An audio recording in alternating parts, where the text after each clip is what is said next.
Welcome to my channel. I'm Julie Kay, helping you find your way through grief and loss. I've been gone for a few weeks here, so it's good to be back to talk to you all today about perspective. Now, I first want to wish you a Merry Christmas, and that's what it kind of shows in the thumbnail. Merry Christmas, because Christmas is next week. It's 2024. But if you're watching this another time, this message is all year round for anybody, whether you're grieving or not or whatever. This is a topic that we all need to work on and all need to think about. And that's our perspective, our outlook, our perspective on life in general, or specific situations that we go through. I would say probably the biggest challenges are difficult or hard or sad or traumatic situations we go through. Those are the hardest to have, to choose a more healthy perspective, if you want to call it that, or a better perspective, a more healthy perspective or outlook on it. So just wanted to give an update for this year on me, just on my story a little bit, is that I'm in a much better place than I have been. Every Christmas since my daughter died in 2020 and so forth has been a whole different story. And I learned I could set boundaries and I could do what I needed. And last year it was absolutely to not have any of my children or my husband and I go to the extended families get together on Christmas Day. This year it's different. We're going. And I'm glad to go, excited to go even, and I'm ready. So that's one of the overt changes. And another one I would say is that I have tried to be, I have aimed to be positive and still smile. Doesn't mean I don't have the hard days and the crying too. But this year, God led me to actually take a job as a bell ringer for the Salvation Army. So I'm literally smiling because I can't help it. I think when we greet one another, it should be a smile. And wishing people Merry Christmas, ringing the bell, and just trying to share joy. And it hit me last night that that's an awesome place to be able to be. Not that everybody would be there if they were me, but we don't compare, right? We don't compare, and so forth. So that's another breakthrough that I see God doing in me. And there's other ones, but I just wanted to share those. So perspective, I do have a couple scriptures of Paul and how you can see he chose the perspective that maybe you and I wouldn't have chosen if we were in prison. So I'm going to talk about that. But mine this week, that's a great example, is what happened on Tuesday. So basically, without going into the whole story, which you can see more of my story on other videos of my daughter, she died of fentanyl. Her and her boyfriend bought the drugs. He admitted he bought fentanyl. The state of Tennessee is where it happened. They have a law that says if somebody buys fentanyl and they give it to somebody else and they die, they can go after second-degree murder on that person. It ended up that he accepted a guilty of reckless homicide plea just literally in last month or so, October, sorry. And so we thought we were going to trial, and we didn't end up having to go to trial last minute. That was a blessing.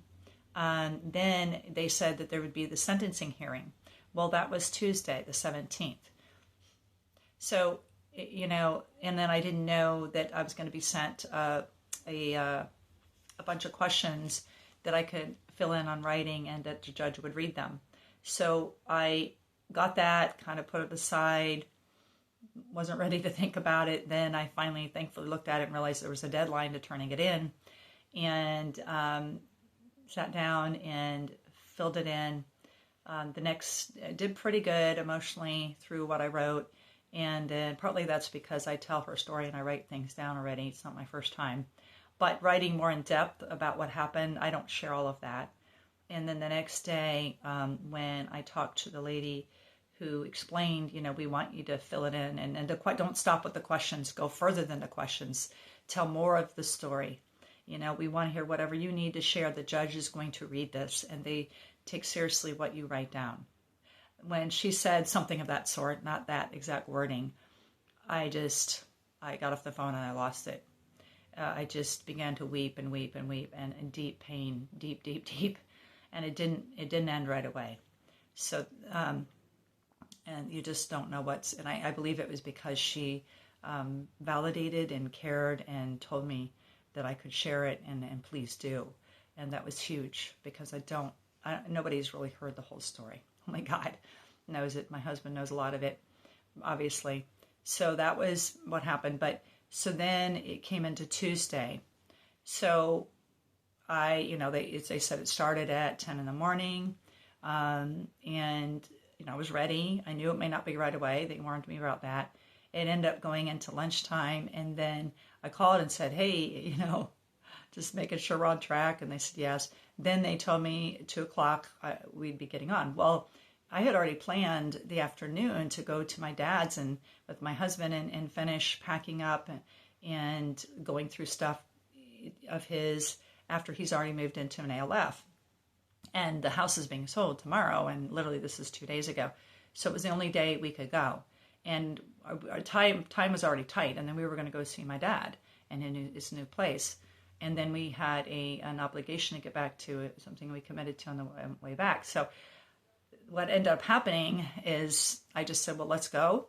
And we'll get there at a little before 2, and we'll do it at my dad's place, his mobile home.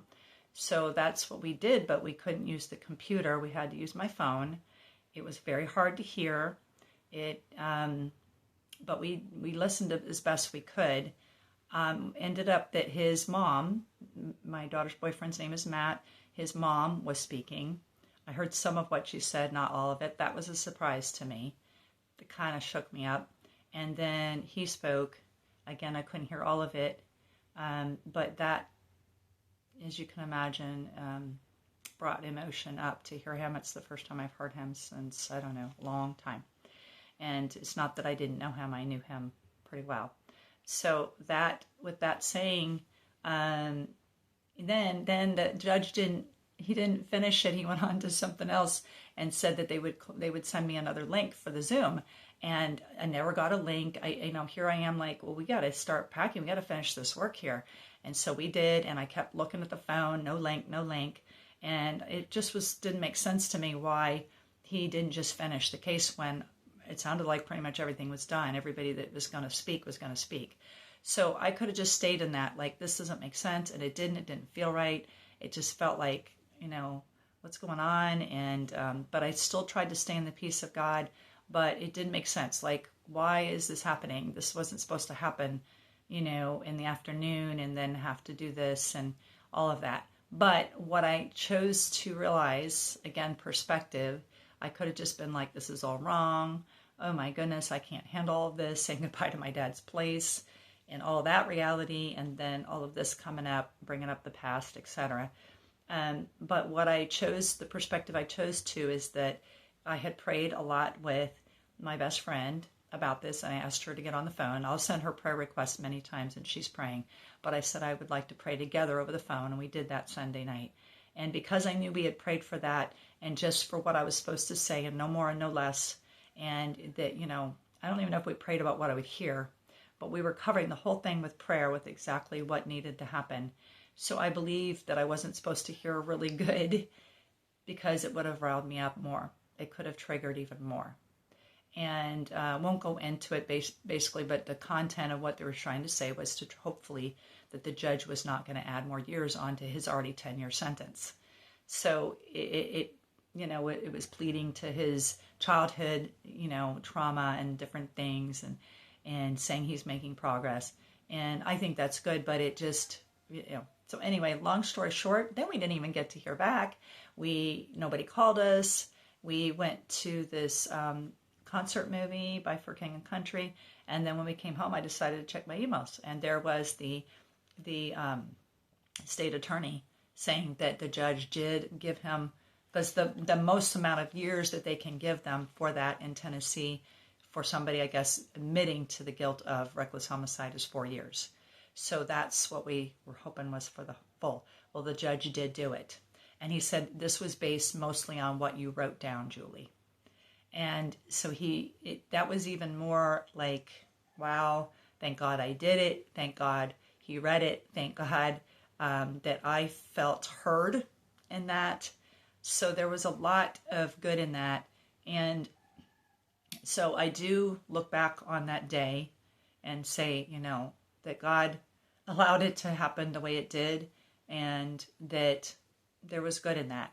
And so I choose that perspective, and that helps me, because otherwise I could continue to be upset with them, because frankly I didn't get communicated with enough about how this was all going to go down. I was hoping to say something else and I didn't get to. But again, I go back to my prayer and my trust in God that, that this was him allowing all of this for a reason. So we can choose our perspectives, and we can be miserable because we're so frustrated. Why did this have to happen this way? What in the world was going on? And we'll be miserable, depressed, angry. Anger did rise up in me that day. So, but I'm so thankful that he's taught me that I can choose my perspective. And it doesn't mean I always do it right that second, that I can see it right that second. But I know that I can, I can think about my thoughts. I can choose these things. I can lean in and know that God's in charge. And that sometimes the way things happen are part of his answer to prayer. And part of that is to pray to begin with and commit events to him, everything. He wants to hear about it all. He cares about everything, and especially hard things. So we're not sure how they're going to go. So even though I didn't feel properly communicated with about all this, I just kept trusting God and stayed in his peace as much as possible. And then the answer came, and I'm not going to go back and rehash all that was wrong. I'm just going to thank God that he answered prayer. So this is Paul in Philippians chapter 1. I'm going to read a few of the verses, and I encourage you to read them. And just look at his perspective. He's in prison, y'all. Paul was, very, very important person in biblical history. And shared the gospel wherever he went with boldness, prayed that he'd have boldness. He was constantly sharing the gospel. So right off the bat, I can say that one perspective that he could have easily had is I'm in prison. I can't share the gospel. Why, God? What is going on? This is not good. I need to get out so I can share the gospel. Oh, I already shared it with the prison guard, because I'm sure he did. But I need to be able to get back out because I have a job and I need to share the gospel more. And he could have been frustrated with that. Okay, but instead, this is what he says. Now, I want you to know, brothers, that what has happened to me has really served to advance the gospel. Now, again, maybe he did have that perspective for a time, what I just said, okay? But this is what he came to realize.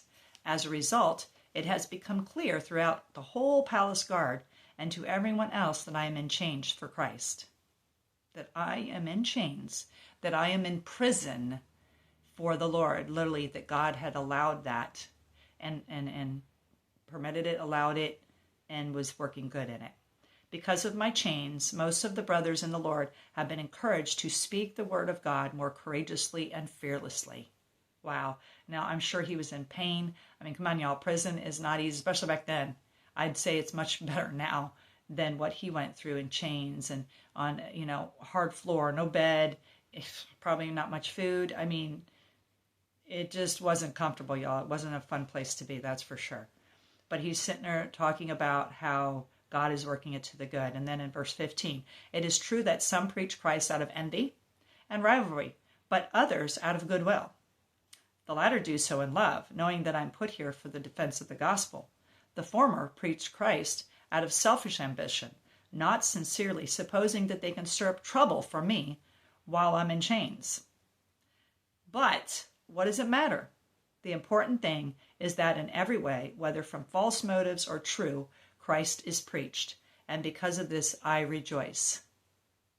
And I look at the situation with my daughter's boyfriend, and now I'm feeling sad because it's completed. And, I knew him, and it's not going to be easy for him. But God willed it, because otherwise he wouldn't have answered our prayer. Even if we hadn't prayed, that could have happened. So God has a plan even for Matt. He has a plan for each one of us. Even when we mess up, we do lots of wrongs, he can work good in all situations, and that is his intent. We can be doing mostly right things, and he can still allow us to be imprisoned or something like that to happen, because he's doing a work in us and he has a plan. So it's a lot of our life is about perspective. And if we think about it and realize we can choose, and God can help us have a more hopeful, more healthy, more positive perspective about things, or just say, I don't understand it yet, but I know God is working good in this situation, we will be more likely walking in peace, victory, be used of God, and not be in all those negative emotions. So that's what I wanted to share today. And at this Christmas time, I hope you can pray on that and think about that. Spend some time thinking about your perspectives on the difficult, hard things that you're going through right now. And maybe that will help you to have at least more peace and a better Christmas time and year around, right? So that's what I wanted to share today. If you like this video, please do click the like button, as that helps it to go out, and share it if you will. Our perspectives are very important in life. So I'm Julie Kay. Merry Christmas, or whatever's going on this time of the year that you're watching this. God bless you. God bless you. And work on your perspective, because you can work on your thoughts. As it says in Colossians 3, real quick, set your hearts on things above, where Christ is seated at the right hand of God. Set your minds on the things above, not on earthly things. And that right there, for Paul and God to speak through him and tell us to do that, means we can do that. That's why I wanted to read that, is because it's saying set your mind on things above. It means we can do that. We can choose to put our thoughts in our mind where we want it. Doesn't mean it's always easy, but we can do it. I can do all things through Christ who strengthens me. You can do all things through Christ who strengthens me. So God bless you. See you next time. Bye-bye.